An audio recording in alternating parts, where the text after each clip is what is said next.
has had great accomplishments.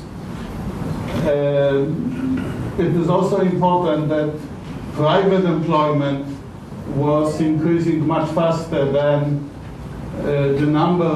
these are numbers of people unemployed and employment in the public sector, which we consider a healthy economic growth. Also, from at least, perhaps not necessarily from the point of view of people who are being employed, but from the point of view of the macro policy, it is good that labor productivity has been going faster than real wage, which means if it's the other way around, then sooner or later we would have troubles, but fortunately this is not happening, meaning that people employed in the economy because of the increased human capital, because of increased physical capital, are becoming more effective, more productive, and their wages are growing at a slower pace, and that creates a good foundations for economic development. And private wage was growing faster than public, than the wage of the people employed in the public sector. But the public sector wage is still much higher than average wage, than the average wage in the private sector. But one has to keep in mind that also the skills of people working in the public sector on average are much higher than the average level of education of people working in the private sector. Next, please. And now this is more or less the end of the main good news. Now we are going to discuss problems, and these problems are important because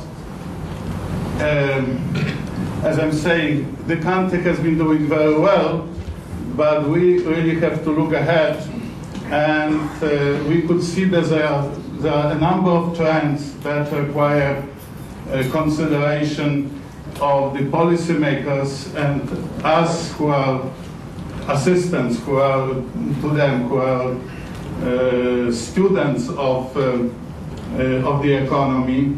It means for us that we have to do more work in understanding what's going on and what kind of policy are advisable to policymakers in order to secure continued dynamic growth of this country, and the potential is definitely here.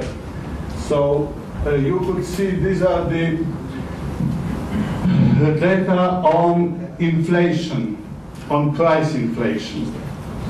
And Jordan was doing relatively well in the first half of the decade, but in the second half, inflation was not very big, and nevertheless it was much bigger than, for example, in the USA and in most of European countries, which means that the price competitiveness of the country was systematically declining.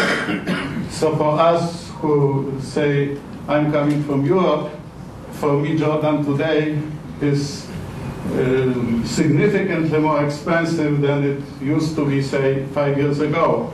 And this trend continues. Next, please. Now, one can ask,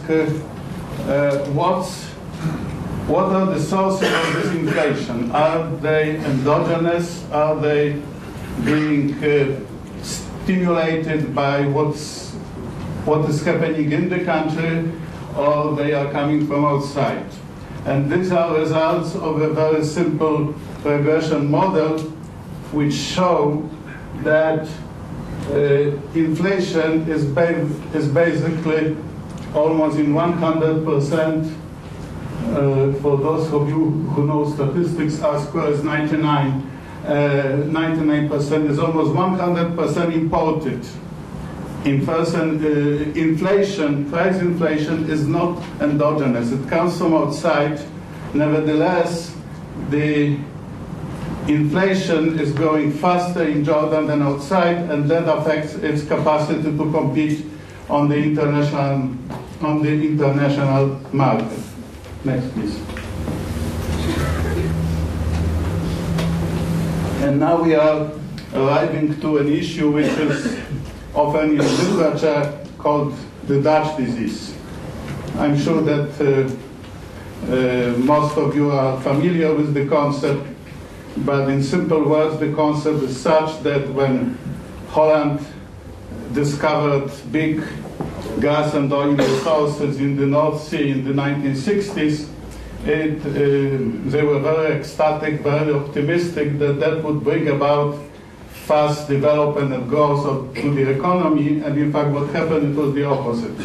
It was the opposite because the exports of gas and oil generated high revenue in the foreign currency, which translated into the high real appreciation of the gulden. And so Holland became much more expensive as a country.